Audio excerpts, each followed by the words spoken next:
Vou falar um pouco também hoje sobre outro psicanalista muito famoso, Jacques Lacan. Psicanálise e Jacques Lacan.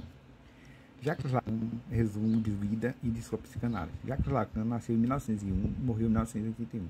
Foi um grande psicanalista, sendo considerado um dos principais intérpretes de Sigmund Freud. Sua obra é considerada como complexa para se compreender. Ele fundou uma corrente psicanalística própria, a psicanálise lacaniana. Em resumo, Lacan é considerado um pensador revolucionário da psicanálise, de modo que tem um próprio lugar na teoria psicanalítica, a psicanálise lacaniana ou a linha francesa de psicanálise. Teremos um resumo sobre Jacques Lacan, o que significa seu retorno a Freud, quais suas diferenças com Freud, quais as ideias mais importantes em sua teoria psicanalítica, na sua prática clínica, e que são os seminários, como está organizada sua obra. Dizia Lacan sobre a influência que recebeu de Freud, mostrando seus discípulos que ele se colocava na tradição freudiana. Vida de Lacan em seu seminário. Nasceu em Paris em 1901 em uma família classe média alta com forte inclinação aos estudos. Lacan destacou-se como médico especializando em psiquiatria, porém foi na psicanálise que encontrou seu verdadeiro chamado. A obra lacaniana é considerada um retorno a Freud. Isso se deu ao fato de retornar às ideias de Freud e atribuindo novos sentidos e correlações. Seu estilo de escrita é considerado opaco, no sentido de denso, não transparente, desafiador. Isso faz com que alguns críticos descrevem Lacan como intencionalmente enigmático. Lacan viveu a maior parte de sua vida em Paris, onde permaneceu até sua morte em 1981. Embora tenha palestrado em outros lugares, foi em Paris que exerceu a maior parte dos seus estudos e trabalhos. Seus seminários foram séries de cursos ou palestras realizadas em Paris, até 1953, até a sua morte. Os seminários não foram livros escritos por Lacan, mas anotações feitas por seus discípulos mais próximos que depois foram reunidos em livros. A primeira escola em psicanálise inspirada em um modelo acadêmico de organização foi a Escola Freudiana de Paris, isto é, a Escola Freudiana de Paris, criada por Lacan. Isso ocorreu depois que ele foi expulso da Associação Psicanalítica Internacional, IPA, por suas abordagens não ortodoxas. O objeto A. O que diz Lacan sobre o objeto A? O objeto A, Lacan diz que este foi o seu único conceito original, porque todos os mais foram revestidos a Freud.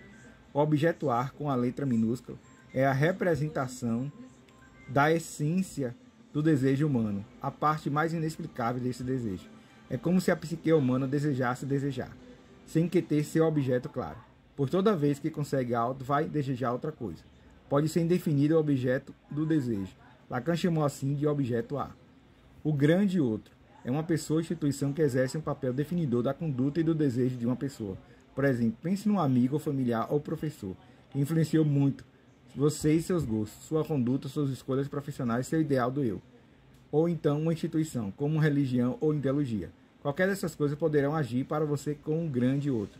Às vezes superamos um grande outro, quase sempre colocando o grande outro no lugar do outro no lugar. Por vezes esse grande outro do paciente pode vir a ser o seu psicanalista, como veremos no conceito seguinte. O sujeito suposto do saber. Quando procura um tratamento psicanalítico, o paciente atribui ao seu analista uma espécie de autoridade. O paciente supõe que o sujeito analista tenha um saber capaz de curá-lo. É uma suposição, porque o paciente ainda não sabe se isso vai se comprovar. Essa atribuição é positiva para Lacan. Tem a ver com o que Freud designou como vínculo de transferência entre analista e paciente. Destituição subjetiva como forma de cura em psicanálise. Ao final da terapia, o paciente vai retirar o analista desse lugar de suposto saber. Será o fim do tratamento, uma forma necessária de liberação e afirmação de um ego fortalecido. Não vamos entrar aqui no debate sobre o que é cura em psicanálise, mas podemos dizer que terá havido uma grande e significativa melhora do paciente se a terapia foi conduzida corretamente, até a destituição subjetiva que o paciente faz do seu analista. Assim, o psicanalista já terá cumprido seu papel e a relação transferencial se desfaz. O inconsciente como linguagem.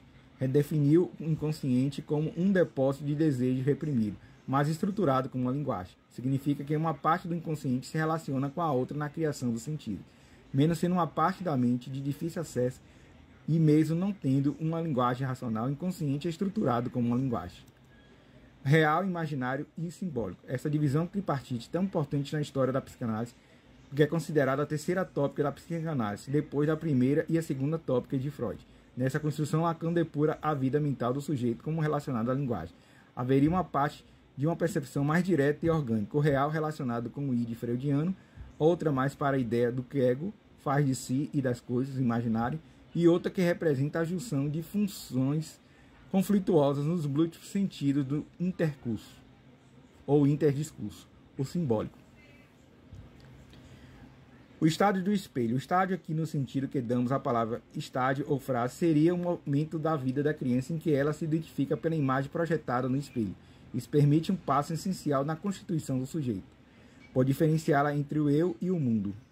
A complexidade da obra de Lacan. Muitos estudiosos consideram a obra de Lacan complexa e difícil de compreender. Entretanto, pelo fato de sua obra ter partido da obra de Freud, isso acaba facilitando e orientando sobre como estudá-la. Portanto, torna-se importante a compreensão da obra de Freud, para que então se possa compreender a obra de Jacques Lacan. Uma das razões que dificulta a compreensão da obra de Lacan é seu próprio modo de escrever. Ele escreve de uma forma que não leva a posição claramente definida. Seu estilo de escrita é usualmente pregado, assim acaba se diferenciando da sua obra da obra de Freud. Dentro disso, as contradições acabam sendo frequentes na obra de Lacan. Ele afirmava que sua obra propõe um retorno à obra de Freud, como num movimento de retomada. Não obstante, por exemplo, ele se propõe claramente a ciência naturalista por Freud propósito. Para Lacan, a psicanálise tinha uma única interpretação possível, que era a interpretação linguística. Dentro dessa concepção, ele dizia que o inconsciente tinha a estrutura de uma língua, expressão essa que ficou muito conhecida em sua obra. Jacques Lacan foi, além de psicanalista, crítico, literário, estruturalista, filósofo, linguista, semiótico e também analista. Todas essas áreas acabavam se convergindo e se refletindo em sua obra, assim como na sua forma de interpretação e no modo como ele descrevia suas teorias psicanalísticas. Isso tudo contribui para a complexidade da compreensão de seu trabalho. O imaginário seria o corpo, o simbólico o sujeito, o real e o foro. A construção das três dimensões no seminário, né? Imaginário, simbólico e real. O quadro de relações do objeto, né? O agente, o R, o pai real. Operação em falta, S, castração, objeto I, falo. S, o pai simbólico, mãe. Operação em falta, I, frustração. Objeto R, seio. O pai imaginário, I. Operação em falta, R, privação. Objeto, S, pátria. O real, simbólico e imaginário, no nó bohemiano. Essa é a obra de Jacques Lacan, em A Psicanálise e Lacan.